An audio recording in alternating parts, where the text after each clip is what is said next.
శ్రీ సూర్యశతకం. సూర్యశతకం మహాకవి శ్రీ మయూర ప్రణీతం. శ్రీ గణేశాయ నమః. జంబారాతి బకుంబోద్భవమివ దదతః సాంద్ర సింధూరరేణుం రక్తాః సిక్తా ఇవోఘై హృదయ గిరితటీ ధాతు దారాద్రవస్య వరశక్తైః ఆయంత్యా తుల్యకాలం కమలవన రుచే వారుణావో విభూత్యై భూయా సుర్భాసయంతో భువనమభినవా బాణవో బాణవీయాః భక్తిప్రహ్యాయ దాతుం ముకుల పుటుకుటి కోట రక్తోండలీనాం లక్ష్మీ మారుష్టకామా ఇవ కమలవనోద్నాటనాం కుర్వతే ఏ కాలాకారాంధకారానన పతిత జగత్సాధ్వ సంధ్వ సకల్యాః కళ్యాణం వః క్రియాసు కిసలయ రుచయస్తే కరా భాస్కరస్య గర్భేష్వంబోరుహానాం శిఖిరిషు చ శితాగ్రేషు తుల్యం పతంతః ప్రారంభే వాసరరస్య వ్యుపరతి సమయే చైకరూపాస్తతైవ నిష్పర్యాయం ప్రవృత్తాశ్రీభువన భవన ప్రాంగణే పాతుం యుష్మానం సంతతాద్వశ్రమజమివ పృషం బిభ్రతో బధ్నపాదాః ప్రభ్రశ్యత్యుత్తరీ యత్విషి తమసి సముద్వీచ వీతావృత్తీన్ ప్రాజూతం స్తం తూన్యతా యానతను వితనుతే తిగ్మరోచిర్మరీచీనాన్ తే సాంద్రీభూయ సద్యః రుమ విశద దశాషాదశీలీ విశాలం శశ్వత్ సంపాదయంతో భరమమలమలం మంగళం ఓ దిశంతు న్యక్తర్ బన్నోషధీశో ముషితరుచి శుచే ఔషధీః ప్రోషితా భాస్వద్భావోద్గతేన ప్రథమమివ కృతా గతిః పావకేన పక్షచ్ఛేదవ్రణాశ్రుత ఇవ దృషదో దర్శయన్ ప్రాతరద్రే రాతామ్రస్తీవ్ర భానోరణభిమతనుదే రతాగ్ధవ స్యుద్గమో వః శీర్ణగ్రాణాంగ్రిపాణి వనిభిరపగనైర్గరాప్తదోషాన్ దీర్ఘాజ్ఞాతాన్ గౌగే పునరపి ఘటయత్యేక ఉల్లాలఘయన్ యః ధర్మాశోస్తస్య వోథం దృర్గుణఘనగృణానిఘ్నని విఘ్నవృత్తే దత్తాదాసిద్ధసంగైర్విదదతుః గృణయः శీఘ్రమంహో విధాతం బిభ్రాణావామనత్వం ప్రథమమత తథైవాంశవः ప్రాంశవో వః త్రాతాం కాశాంతరాలాస్తదను దశదిశः పూరయతంస్తతోపి ద్వాతాం దాక్షిద్య దేవద్విషివ బలితో విశ్వమాశ్వశ్రునావరదేవద్రుహ కృచ్ఛానత్యుచ్ఛాయ హేలోపహసితహరయో హారిదశ్వాహరతుం ఉరాద్గేనారుణిమ్రా విదదతి బహుళం ఏరుణస్యారుణత్వం మూర్ధోద్వతో కలీనక్షత రుధిరరుచో ఏ రతాశ్వాననేషు శైలానాం శేఖరత్వం శ్రితశిఖరి ऋषिकास्तन्वते ये दिशतुं वरशिखाः प्रेकन्तं के खरांशोः कचितदिनमुखास्ते मयूखाः सुखम्भः दत्तानन्दा प्रजानां समुचितसमया कृष्टसृष्टैः पयोभिः वर अक्लिष्टसृष्टैः पूर्वाग्ने विप्रकीर्णो दिशि दिशि विरमत्न्यैः संहारभाजः दीप्तांशोदीर्धनुदुःख प्रभव भव भयो दन्व दुत्तारनावो गावो वः पावनानां परम परिमितां प्रीतिमुत्पादयन्तु बन्धद्वंसैकहेतुं शिरसि नतिरसाबद्ध संध्याञ्जलीनां लोकानां ये प्रबोधं विदधति विपुलाम्भोज खण्डाशयेव युष्माकं ते स्वचित्तप्रतीतपृथुतर प्रार्थनाकल्पवृक्षाः वर्प्रतिम कल्पतां निर्विकल्पं दिनकरकिरणाः केतवः कल्मषस्य दारारायो धनायापति सपदि करालम्बभूताः प्रपाते तत्त्वालोकैकदीपाश्रीदशपतिपुरप्रस्थितौ वीत्ययेव निर्वाणोद्योगि योगि प्रगमनिजतनुद्वारि वेत्रायमाना श्रायं तां तीव्रबाणोर्दिवसमुखसुखा रश्मयः कल्पशात्मः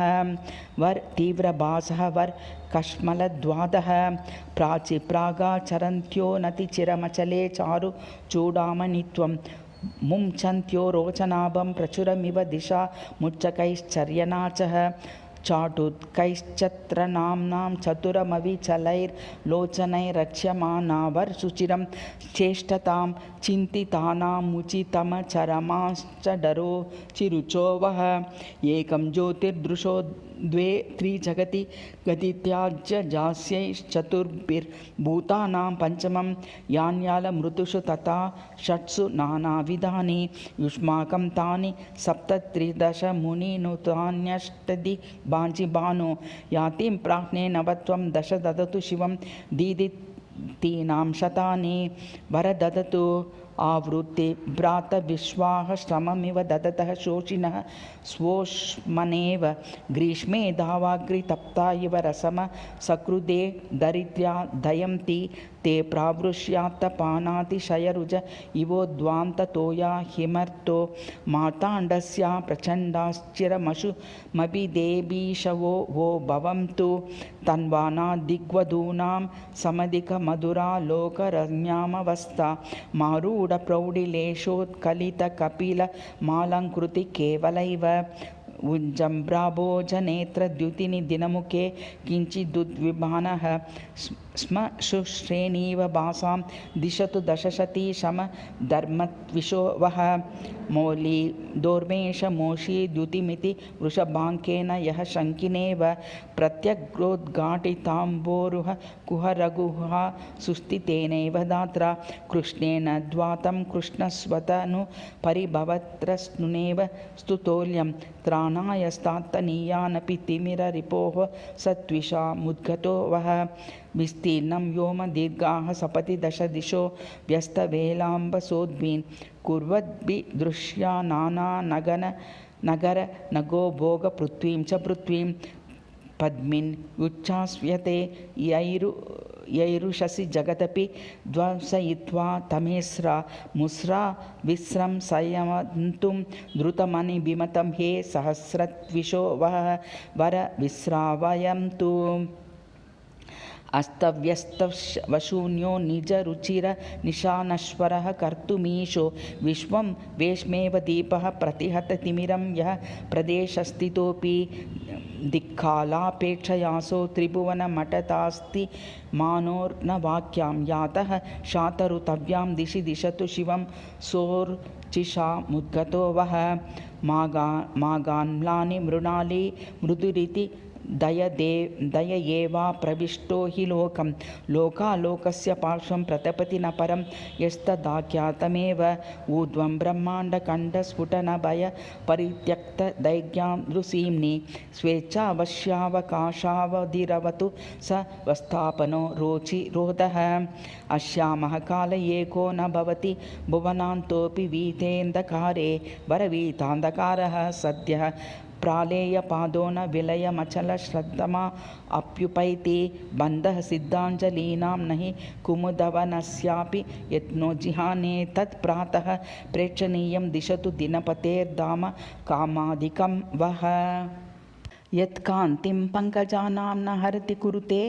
प्रत्युदादिकाराभ्यम्बर प्रत्युतातीवरम्यां नो दत्ते तारकाभां तिरयति नितरामाशु यन्नित्यमेव वर नादत्ते कर्तुं नालं निमेषं दिवसमपि परं यत्तदेकं त्रिलोक्या चक्षुः सामान्यचक्षुर्विसदृशमगविद्भास्वतस्तन्महो वः क्ष्मां चेपीयः चपाम्बः शिशिरतरजलस्पर्शतर्षादृतेव द्रागाशा नेतुमाशाद्विरदकरसरः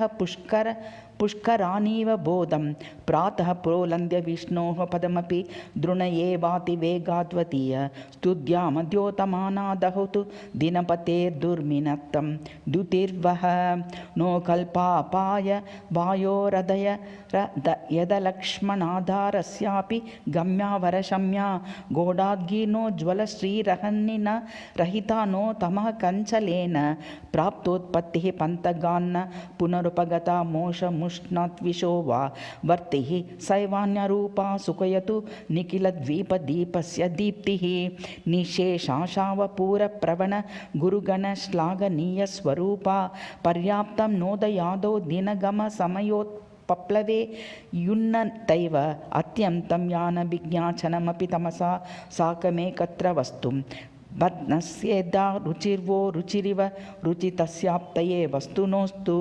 वर्चिरुरस्य रुचिरस्य बिभ्राणः शक्तिमाशु प्रशमितबलवत्तारकोजिन्त्य गुर्वीं कुर्वाणो लीलयादः शिखिनमपि लसच्चन्द्रकान्तावभासम् आदत्यादन्धकारे रतिमति शयिनीमाहन्वीक्षणानां वर आदेयादीक्षणानां बालो लक्ष्मीम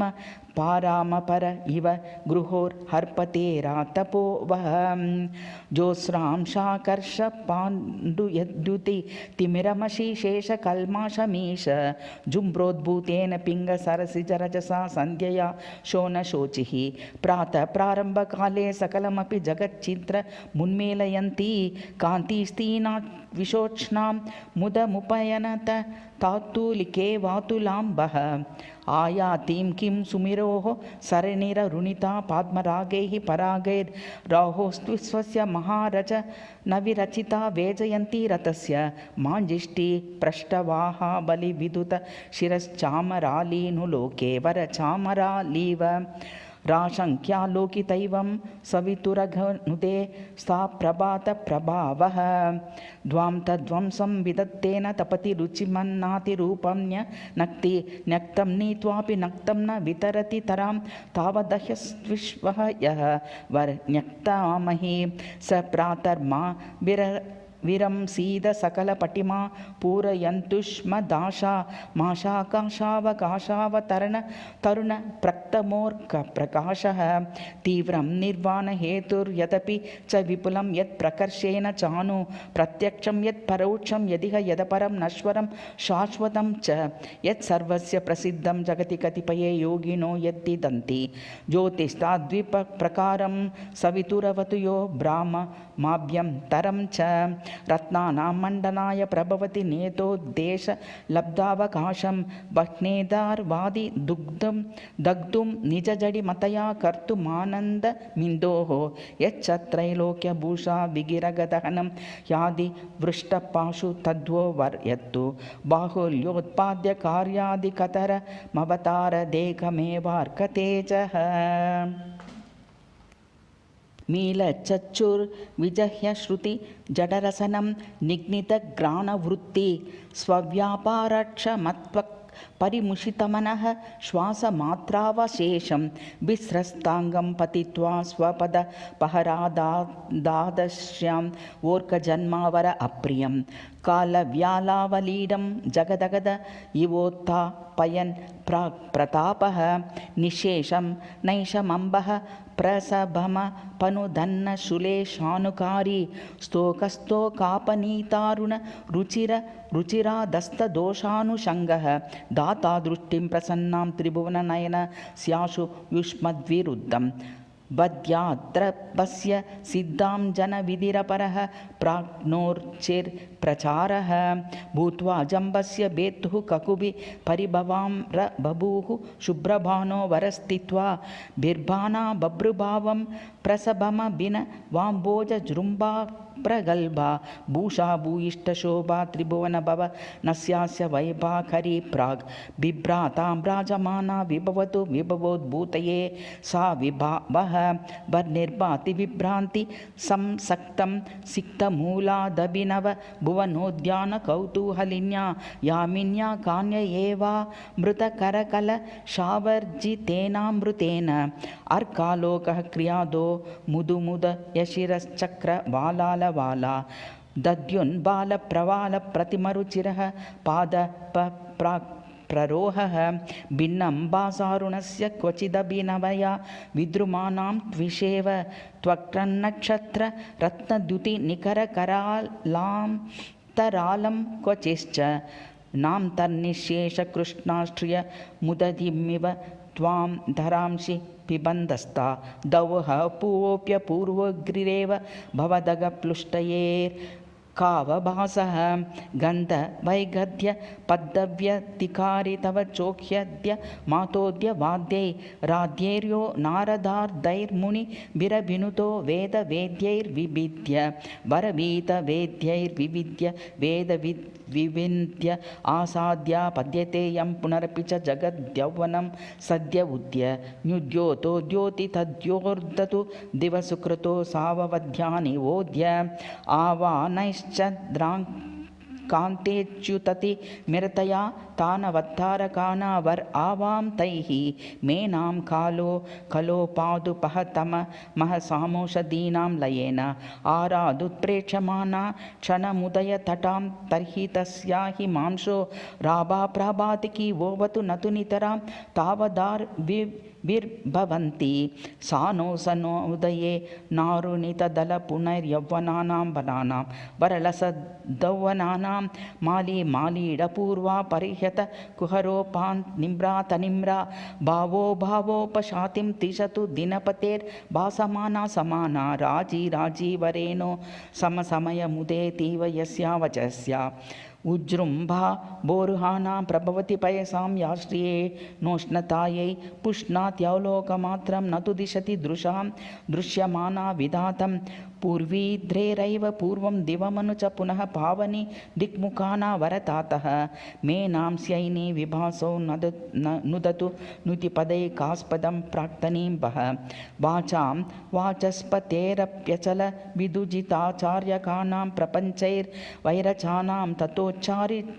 तचतुर्चां चाननानां चतुर्णां वररुचिर उच्चेतार्चासु वाच्यायुति शुचिचरितं यस्य नोच्चैर्विविच्य वर अर्चास्व वाच्य प्राच्यं वर्चश्च कासच्चिरमुपचिनुतास्तस्य चण्डार्चिषो वः वर श्रियम् मूर्ध्येद्रे धातुरागस्तरुषु किसलयो विद्रुमौगः समुद्रे वर किसलयाद्विद्रुमौगात् समुद्रे दिग्मातङ्गोत्तमाङ्गेष्वभिनवनिहितः सान्द्रसिन्दूररेणुः वर्विहितः निहितात् सद्र सिन्दूररेणोः सीम्नि व्योमच्च हेम्नः सुरशिखरिविभो भुवति भुवो जायते यः प्रकाशः शोनिम्रासौ कुरां शो रुषसि दिशतु वः शर्म शोभैकदेशः अस्तादृशोत्तमाङ्गे श्रितशशिनि तमः कालकूटे निपीते याति व्यक्तिं पुरस्तादरुणकिसलये प्रत्युषः पारिजाते उद्यन्त्यारक्तपीताम्बरविशदत रोद्दीक्षिता तीक्ष्णबाणो वर्रुचिरतरोद्वीक्षितावर् तीव्रभासः लक्ष्मी लक्ष्मीरिवास्तु स्फुटकमलपुटा पाष्ट्रया श्रेयसे वः वर्पुटोपाष्ट्रय नो धन्वान् जन्मभूमिर्न तदुदर भुवो बान्धवाः कौस्तुभाद्या यस्याः पद्मं न पानौ न च नरकरिपूरः स्थाली वासवेशं तेजोरूपा परैव त्रिषु भुवनतलेष्वाददाना व्यवस्थाम्बर्त्रिभुवनभवने सा श्रीः श्रेयांसि दिश्यादशि शिरमहसो मङ्गलाग्रोत्कता वः इति द्युतिवर्णनं वरतेजोवर्णनम् अथ अश्ववर्णनं रक्षत् वक्षुण हेमफलपटलमलं लाघवादुत्पतन्तः पातङ्गाः पङ्क्वभग्न्याजितपवनजवा वाजिनस्ते जगन्ति येषां वीतान्यचिन्नोन्नयमपि वहतां मार्गमाख्यातिमेरा उद्यन्नृद्यामदीप्तिर्द्रुमणिमणिशीला वैदिका जातवेताः प्लुष्टाः पृष्ठेषु पातैरतिनिकटतया दत्तदाहातिरेकैरेकाः क्रातं कृत्सत्रिदिवपथपृथुश्वासशोषाः श्रमेण तीव्रो धन्यास्त्वरं तामहित विहतये सप्तयः सप्त सप्ते रम्याशाकाशगङ्गाजलसरल गलावाक्ताग्रननावः वर्गलवर्जिताग्रनाः मत्वान्यान् पार्श्वतोष्वान् स्फटिकतटषड्दृष्टदेहा द्रवन्ति व्यस्ते हन्यस्तसन्ध्येयमति मृदुपदा पद्मरागोपलेषु सादृश्यादृश्यमूर्तिर्मरकतकटके क्लिष्टमुसूता सुमेरो मूर्धन्यावृत्तिलब्धध्रुवगति रवतु बध्न बाहावलिर्वः वरद्रुतहेला हेलालोलं वहन्ति विषधरदमनस्याग्रजेनावकृष्टा स्वर्वाहिन्याः सूदरं जनितजवजया स्यन्दनस्य स्यदेन निर्व्याजं तायमाने हरितिमनिनिजे स्वीतफेनाहितश्री वर्स्वीतफेना स्मितश्रीः रश्रेयांस्य पङ्क्तिः शमयतु यमुने वापरा तापनीवः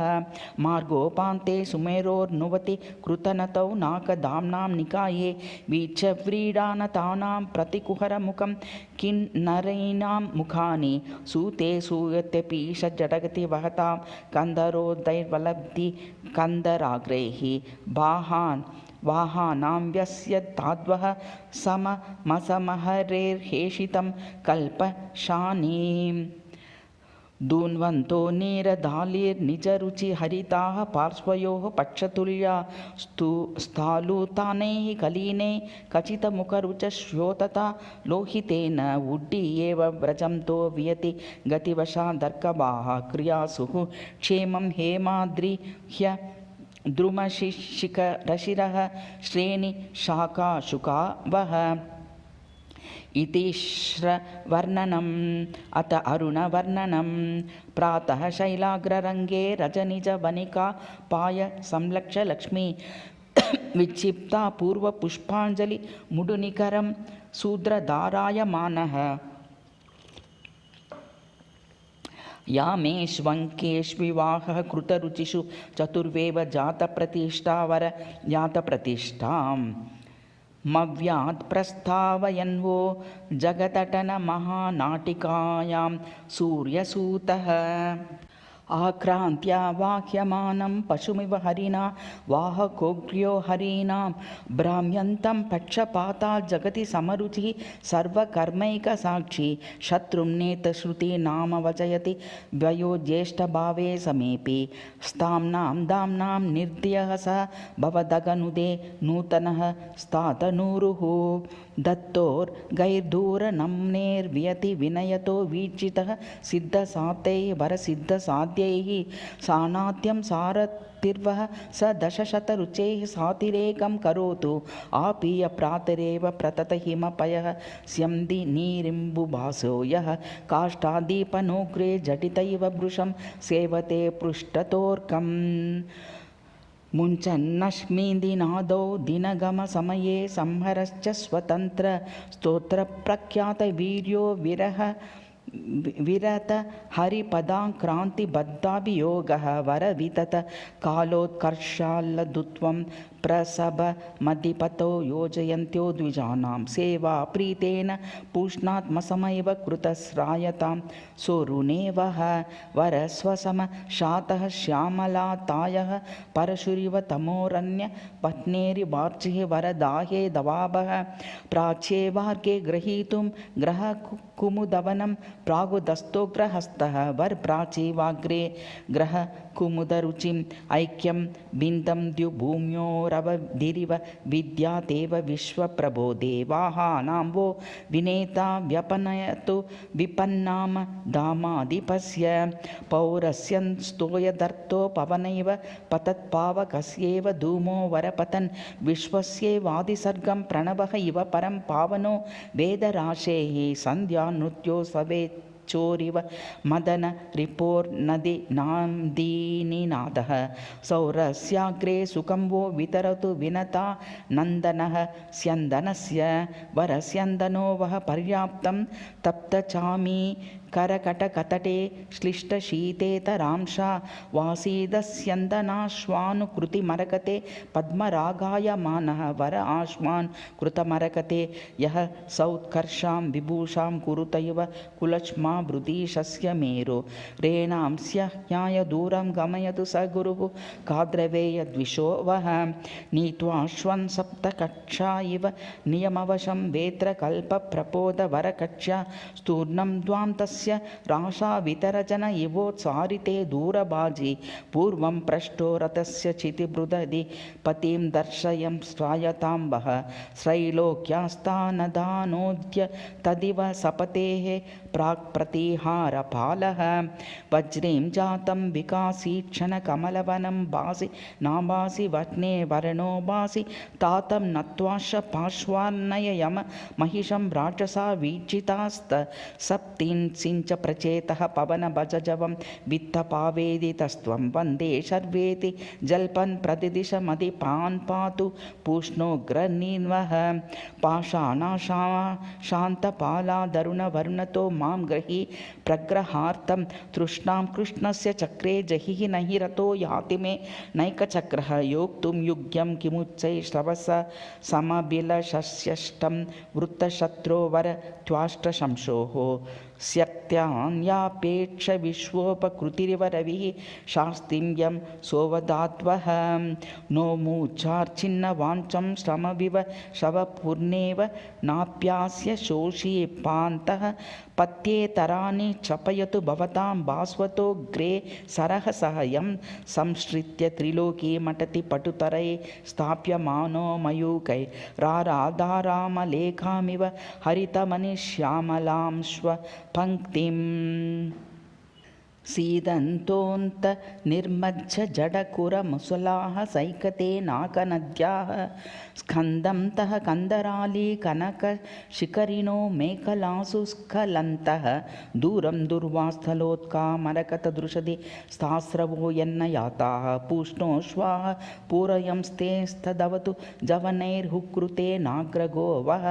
वरप्रेरयमङ्कृतेरग्रणीः इत्य अरुणवर्णनं सूतवर्णनम् अतरतवर्णनं पीनोरः प्रेरिताभ्रैश्च रमुकुरपुटाग्रस्थितैः प्रातरद्रा वादिङ्ग्रारेरुदस्तो हरिभिरपगतां सङ्गनिःशब्दचक्रः उत्थानानूरुमूर्धा वनहितहट भवद्विप्रतीपप्रणामः प्राज्ञे श्रेयो विदत्तां सवितुरवतरक्योमवीतिं रतो वः वरप्रेयो द्वां तो दत्त्ववंसदीक्षा विधिपटुवहता प्राक्सहस्रं करानावर विधिगुरुद्राक्सहस्रं मर्यम्ना यो गरिम्नः पदमतुलमुपानीयताद्यासतेन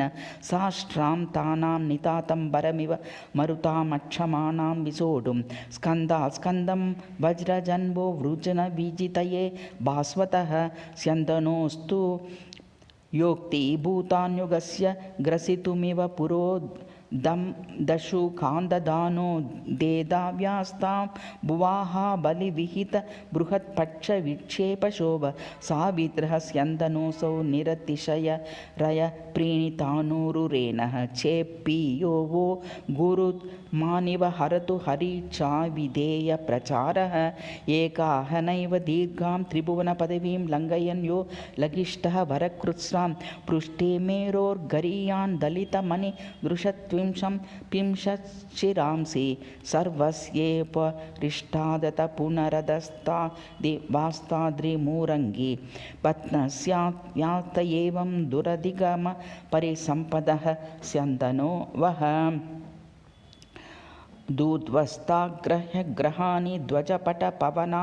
दोलितेन्दूनि दूरम्बरदूरात् राहोग्रासाभिलाषादनु सरति पुनर्दत्त चक्रव्यतानि श्रातां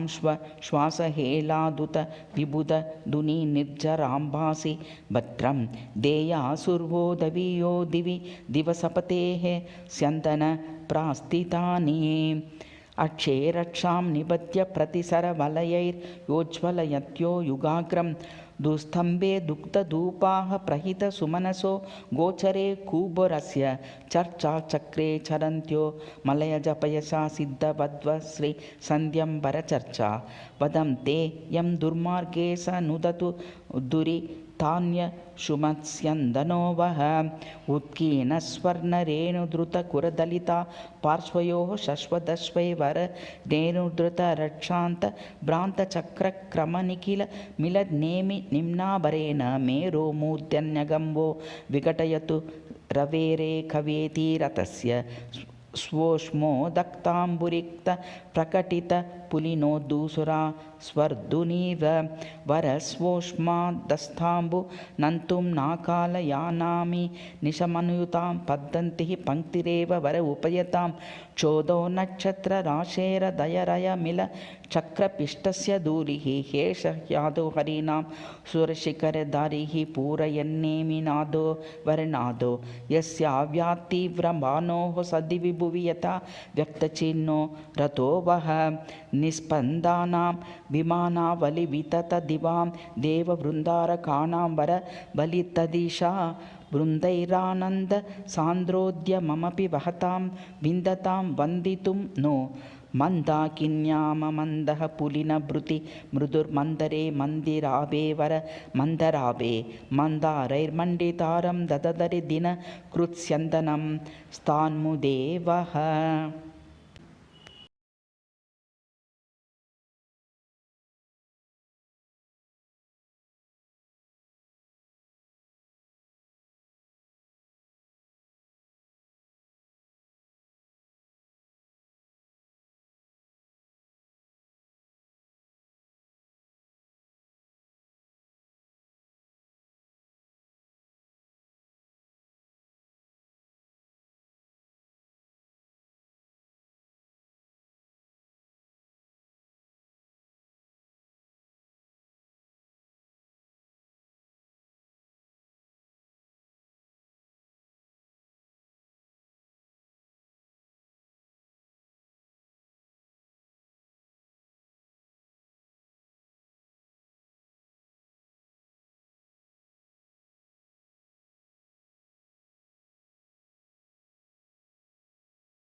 चक्री चक्रारपङ्क्तिहरिरपि च हरीन्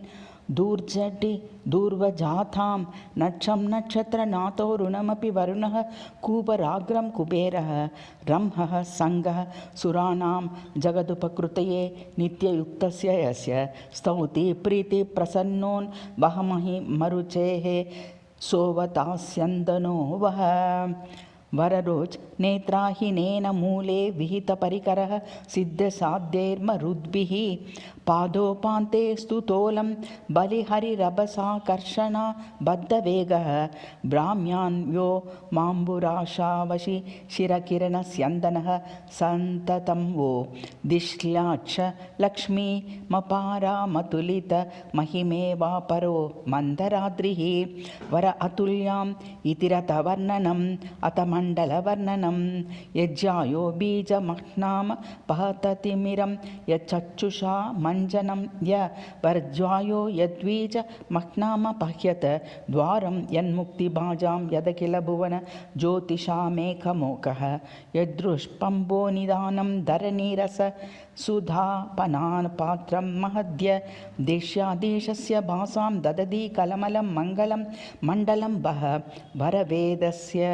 बाणोः तदति कमलं मण्डलं मङ्गलं वेलावर्धिष्णु सिन्धोः पयैव कमिवाद्गोद्गताग्याघ्रग्रहोडो स्तोकोद्भिन्न स्वचिह्न प्रसवमिव मदोरास्य मस्यन्मनिनांसि वर्महांसि प्रातः पूष्णो शुभानि प्रशमयतु शिरशेखरीभूतमद्रेः पौरस्यंस्योद्गभस्ति स्तिमितत मतमः खण्डनं मण्डलं वः प्रत्युप्तस्त प्लहे मोज्ज्वल रुचिरचलः पद्मरागेन येन जायः किञ्जल् कम्पुजो यदलिकुलशितेरम्बरे धीवरस्य कालक्या व्यालस्य चिह्नं महितत मम होम रङ्घ्रिरत्नं महद्य दीप्तांशो प्रातख्या दत्त विकलजगन्मण्डनं मण्डलं वः कसरातारकानां पतति तनुरवश्याय विदुर्ततेदुं विर्धाना दृक्स्मर रोरसि मुररिपोः कौस्तुभो नौद्गभस्तिः वह्नेः सापह्नवेव द्युतिरुदयगते यत्र तन्मण्डलं वो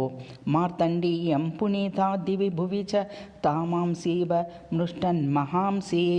यत् प्राच्यां प्राक्स्नाति प्रभवति च यतः प्राचसा उज्निहाना दिग्धं मध्ये यदह्नो भवति ततरुचा येन चोत्पाद्यतेहः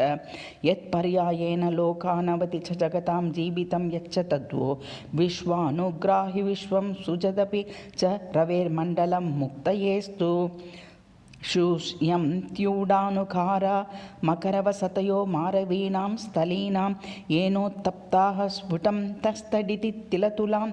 यात्यगेत्रां युगान्ते वरचटिति तच्चण्डां शोरकाण्डत्रिभुवनदहनां शिख्या दामकृच्छाद्वरकृस्रं संहत्यालोकमात्रं प्रलघुविदधतः स्थान्मुदे मण्डलं वः वर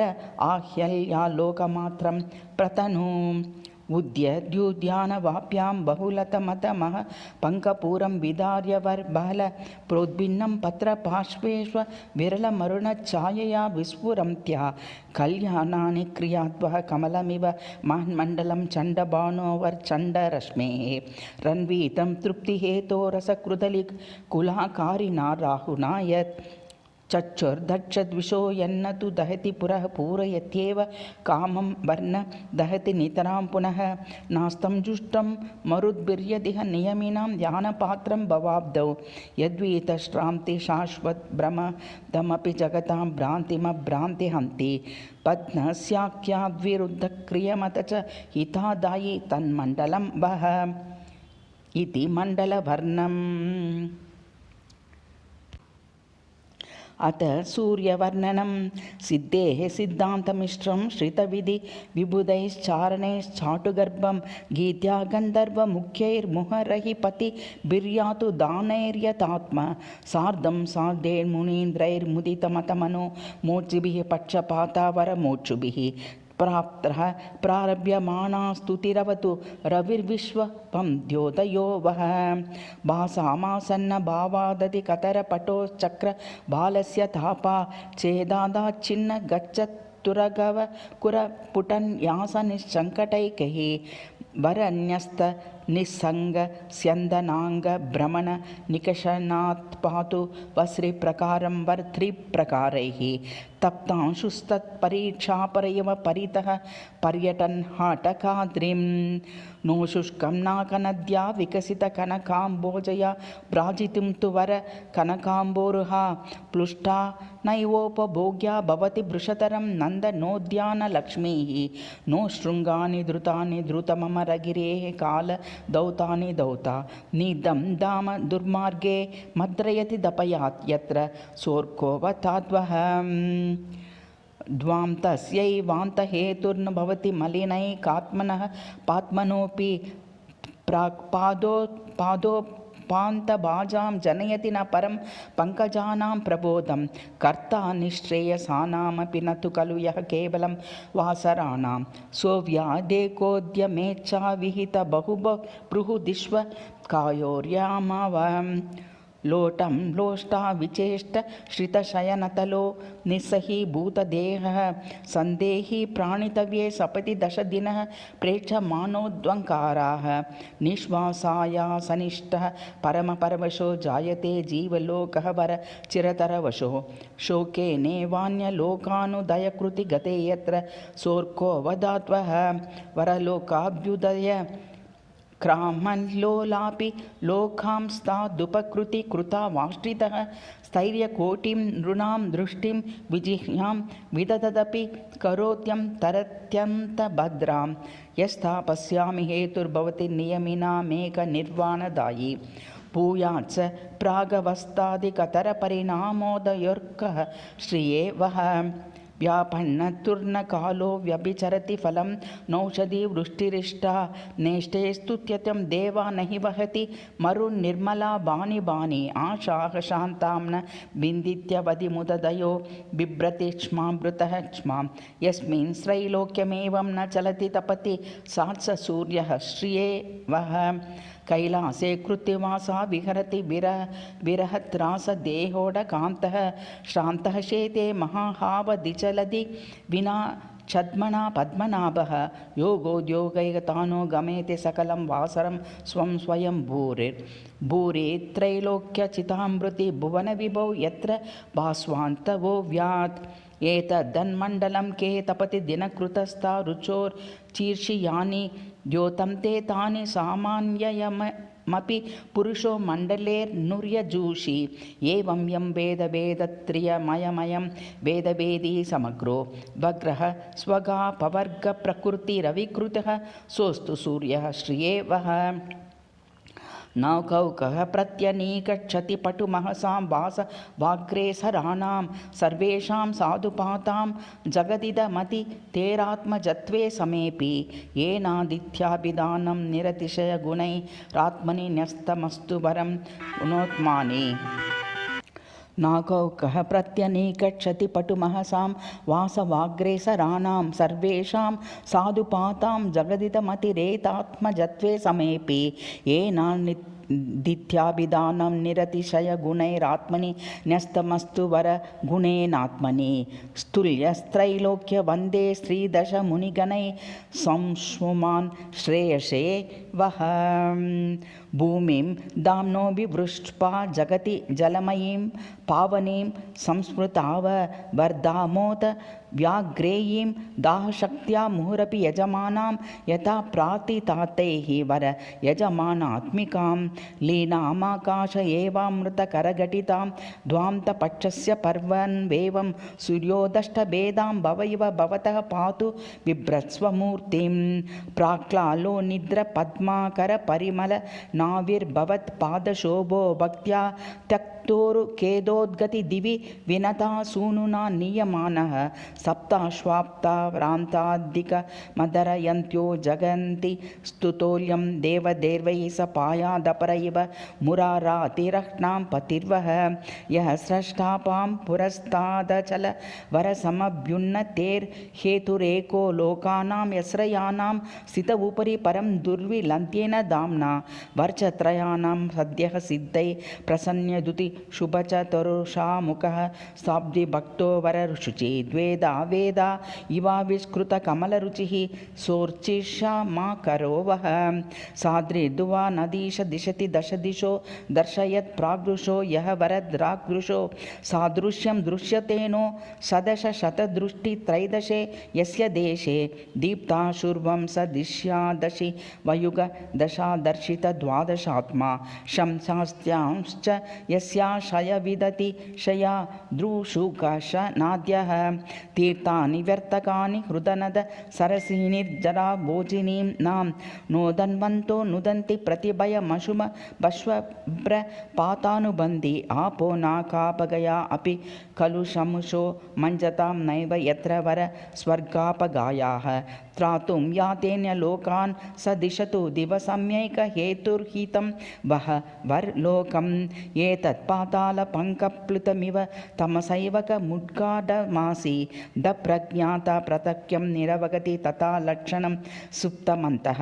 यादृक्सृष्टेः पुरस्तान्निशि निशि सकलं जायते तादृगेव त्रैलोक्यं यद्वियोगादवतु रविरसौ सर्गतुल्योदयो वः द्वीपे योऽस्ताचलोऽस्मिन् भवति खलु स एवापरत्रोदयाद्रेर्या यामिन्युज्ज्वलेन्द्युत्तिरः दिवसोऽन्यत्र तीव्रा तपः सा यद्वश्यो देशकालाविधि नियमयतो नोतु यं देशकालावरणो भव्यात्स स्वप्न प्रभुत्वाहितभुवनहितो हेतुरह्नामिनो वः व्यग्रेरज्ञग्रहे दुग्रसनगुरुभैरैनीं समग्रैरुदग्रै वरगुरुतरैः प्रत्यग्रैरीशदुगैर्हृदयगिरिगतो गोगणैर्घोरयन् गाम् उद्गाढाचिर्किली नामर नगर नगग्रावगर्भामिवाह्ना मग्रे श्रेयो विद्यते ग्लपयतु गहनं स ग्रहग्रामग्नेवः योनिः साम्नां विधाता मधुरिपुरजितो दूर्जटिः शङ्करोऽसौ मृत्युकालोलकालाः पतिरपि धनथ पावको जातवेदाः इत्थं संज्ञा इवित्थादिव मृतभजां या यदृच्छा प्रवृता स्था सामेको विधेयस्तदनुगुणगुणैः स सूर्योऽवताद्वः वरगणैः देवः किं बान्धवः स्यात्प्रिय सुह्यदतवाचार्य आहोस्विधर्यो वर आर्यः रक्षाचक्षुर्न दीपो गुरुरुतजनको जीवितं बीजमोजः एवं निर्णयते यः क इव न जगतां सर्वथा सर्वदासो वर सर्वदाः सर्वाकारोपकारी दिशतु दशशताभीषुरभ्यर्थितं वः श्लोकालोकस्य भूते शतमिति रचिताः श्रीमयूरेण भक्त्या युक्तश्चेतान् पठेद्य सुकृदपि पुरुषः सर्वपापैर्विमुक्तः आरोग्यं सत्कवित्वं मतिमतुलबलं कान्तिमायुर्प्रकर्षं विद्यामैश्वर्यमर्थं सुतमपि लभते स्तोत्र सूर्यप्रसादात् इति श्रीमयूरकविप्रणीतं सूर्यशतकं समाप्तम्।